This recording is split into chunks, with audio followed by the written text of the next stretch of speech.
नमस्कार दोस्तों, स्वागत है आपका अपने यूट्यूब चैनल में स्टडी सर्कल पांडे में।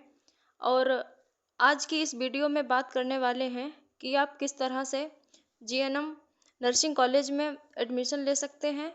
मतलब आप लोग गवर्नमेंट कॉलेज में किस तरह से जीएनएम कर सकते हैं, देन आपको क्या करना होगा एंड आपको कितने परसेंटेज मार्क्स चाहिए और कौन से स्ट्रीम से आपको पास करनी चाहिए, क्या करना होगा, सब कुछ जानेंगे इस वीडियो में। तो वीडियो के अंत तक जरूर बने रहें। साथियों, जीएनएम का कोर्स है, ये 3 साल 6 महीने का होता है। 3 साल का कोर्स होता है, 6 महीने की इंटर्नशिप करनी होती है। इस तरीके से आपको 3.5 साल लग जाते हैं। इस कोर्स करने के बाद आप नर्सिंग में अपना करियर बना सकते हैं। जैसे कि आप लोग स्टाफ नर्स बन सकते हैं एंड नर्सिंग ऑफिसर पोस्ट के लिए आप लोग अप्लाई कर सकते हैं एंड कई सारे जॉब प्रोफाइल हैं जहां पर आप लोग काम कर सकते हैं। तो जीएनएम करने के बाद अगर हम लोग बात करें कि जीएनएम नर्सिंग में गवर्नमेंट नर्सिंग कॉलेज में यानी कि सरकारी नर्सिंग कॉलेज में एडमिशन कैसे होता है, तो देखते हैं। ये दो तरीके से होता है। पहला है कि merit based admission and second है कि इंट्रेंस एग्ज़ाम बेस्ड यानी कि प्रवेश परीक्षा आधारित।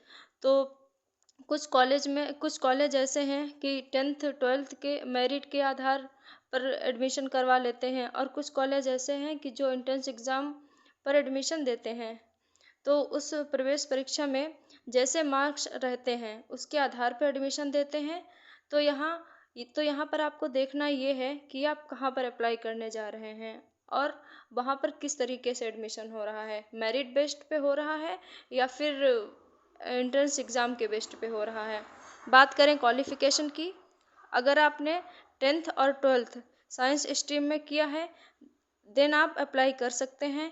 एंड कुछ कॉलेजेस क्या करवाते हैं कि कुछ कॉलेजेस ऐसे होते हैं कि अगर आपने 10th और 12th किसी भी स्ट्रीम से किया हो, अगर आपके पास 12th में इंग्लिश यानी कि 12th विद इंग्लिश है तो इसमें आप अप्लाई कर सकते हैं। अगर 12th में इंग्लिश थी आपके पास, स्ट्रीम चाहे कोई भी हो, साइंस साइड हो या फिर कॉमर्स हो या फिर आर्ट हो एंड अदर आपके पास कोई भी हो, देन आप अप्लाई कर सकते हैं। बस इंग्लिश होनी चाहिए 60% मार्क्स तक। एंड 12th में आपके पास इंग्लिश ज़रूरी होनी चाहिए। और यहाँ बात करते हैं इंट्रेंस एग्ज़ाम की, तो आपकी एज है 17 होनी चाहिए, 17 साल। और अगर आपकी एज है 17 साल से कम नहीं होनी चाहिए या फिर ज़्यादा हो सकती है, 17 18 19 या फिर 20, बट इससे 17 से कम नहीं होनी चाहिए। देन आप अप्लाई कर सकते हैं, बट 17 से कम नहीं होनी चाहिए। अधिकतम जो एज है वो है 17 to 35, 17 से 35 साल के बीच होनी चाहिए। 35 साल के अगर आपकी एज 35 साल के बाद ज़्यादा है तो आप अप्लाई नहीं कर पाएंगे। जीएनएम नर्सिंग का कोर्स जो है इसे लड़के और लड़कियां दोनों कर सकते हैं, यानी कि man and female both apply कर सकते हैं।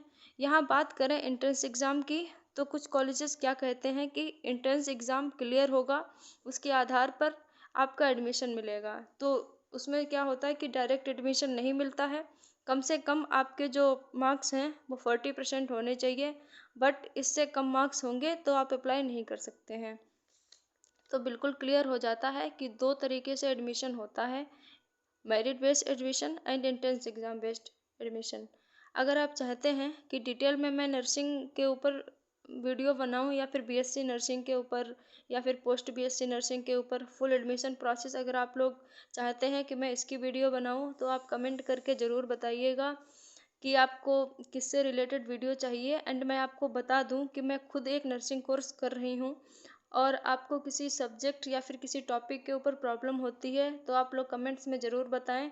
और कौन कौन लोग नर्सिंग कर रहे हैं तो कमेंट्स में ज़रूर बताएं कि आप कौन सा कोर्स कर रहे हैं और कहाँ से आप कर रहे हैं। तो अगर आपको जीएनएम के बारे में डिटेल वीडियो चाहिए तो भी कमेंट कर सकते हैं, उसके ऊपर मैं वीडियो बनाऊंगी और आपके सारे डाउट क्लियर होंगे। कोई भी कन्फ्यूजन नहीं होना चाहिए। अगर कोई भी कन्फ्यूजन रहेगा जीएनएम नर्सिंग के बारे में तो आप लोग ज़रूर बताएं कमेंट्स में, देन मैं वो आप देखूंगी और उसके रिप्लाई ज़रूर दूंगी। और जीएनएम नर्सिंग के बारे में अगर आपके पास समय है तो आप चाहें तो अभी भी अप्लाई कर सकते हैं। इनमें वैसे आने वाले समय में जब भी फॉर्म रिलीज़ होंगे तो आप अप्लाई कर सकते हैं। धन्यवाद। जय हिंद, जय भारत।